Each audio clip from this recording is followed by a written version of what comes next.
को इसको एक पर्व के रूप में लेना है और कांग्रेस को मजबूत करने का काम करना है। जब आप सब आगे बढ़ेंगे, हिंदुस्तान के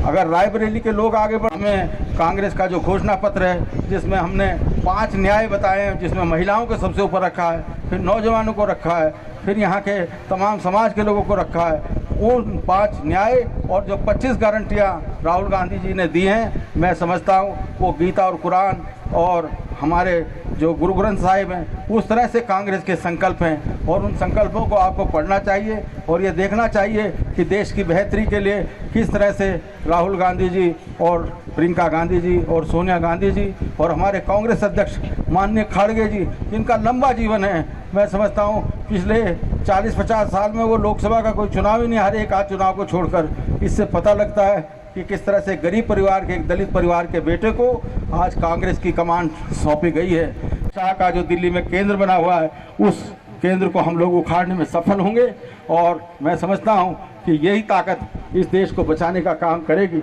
आज राहुल जी कह रहे हैं कि संविधान पे खतरा आया हुआ है, वो जो 400 पार की बात कर रहे हैं वो केवल इसलिए चाहते हैं क्योंकि वो तानाशाही चाहते हैं, नहीं तो जीतने के लिए और सरकार बनाने के लिए तो 272, 273 ही बहुत होते हैं। लेकिन ये प्रचार जो है इस तरह का, जो एक अभिमान का एक तरह से उन्होंने अहंकार का जो एक के लोग हैं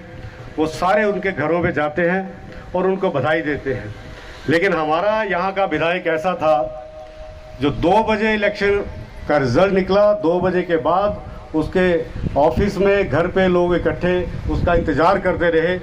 लेकिन वो व्यक्ति सीधा चंडीगढ़ चला गया। उसको सिर्फ इलेक्शन के समय धर्मशाला की जनता की याद आती है और इलेक्शन लड़ने के लिए वो चाहे रोना शुरू कर दे, पाँव हाथ लगाने शुरू कर दे, या जैसे कि आप सभी जानते हैं कि वो पैसे गलत आदमी तो लिया कने 17 जिससे जो हारना गया। सरकार ने काम कराए थे 12 से 17 तक, माननीय मुख्यमंत्री ने उस टाइम में काम में तो करवाए धर्मशाला च, लेकिन इस आदमी की गलत नीतियां के कारण, गलत व्यवहार के कारण 17 कांग्रेस जो हार का सामना करना पिया थी। हूँ 22 जीती है क्योंकि कांग्रेस सरकार ने गारंटियाँ दी थी, OBS की गारंटी दी थी, महिलाओं जो 1500 रुपये सम्मान निधि की गल की थी, किसाना जो गारंटियाँ दी थी और 10 गारंटियाँ थी। कहने सरकार की कांग्रेस की हवा बनी, कहने हवा ये भी जीती है। लोग बड़े दुखी थे तालू भी, अगर मैं पर्सनली गल करा हाँ तो तालू भी विरोध किया था कि कांग्रेस के किसी भी आदमी हो टिकट दे दिया,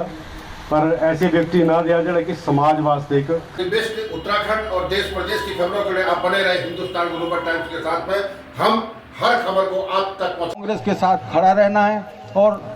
हिमाचल के सर्वांगीण विकास के लिए जो सुक्खू जी रोज एक के बाद एक ईंट के साथ ईंट जोड़कर इस राज्य को आगे बढ़ाने का काम कर रहे हैं, उस कार्यक्रम को आपको लगातार दम देना है। यहाँ पर कांग्रेस के कार्यकर्ता मैं देख रहा हूँ, तमाम जगहों पे मैं गया हूँ, रात दिन मेहनत कर रहे हैं। और बहनों और भाइयों, मैं खास तौर पर ये कहना चाहता हूँ, इस देश के अंदर आज मातृशक्ति का भी कोई भविष्य सुरक्षित नहीं है, लेकिन राहुल गांधी जी ने कह दिया है, राहुल गांधी जी ने जो देश के अंदर संघर्ष किया है, 6-7 हज़ार किलोमीटर की पदयात्रा की है, उन्होंने कहा है कि कांग्रेस सत्ता में आएगी तो 1 लाख रुपए प्रति वर्ष जो है मातृशक्ति को दिया जाएगा। उन्होंने नौजवानों के लिए कहा है कि हम रोजगार की नई योजना लाएंगे और 2 करोड़ से ज़्यादा नौजवानों के लिए जो पहले 30 लाख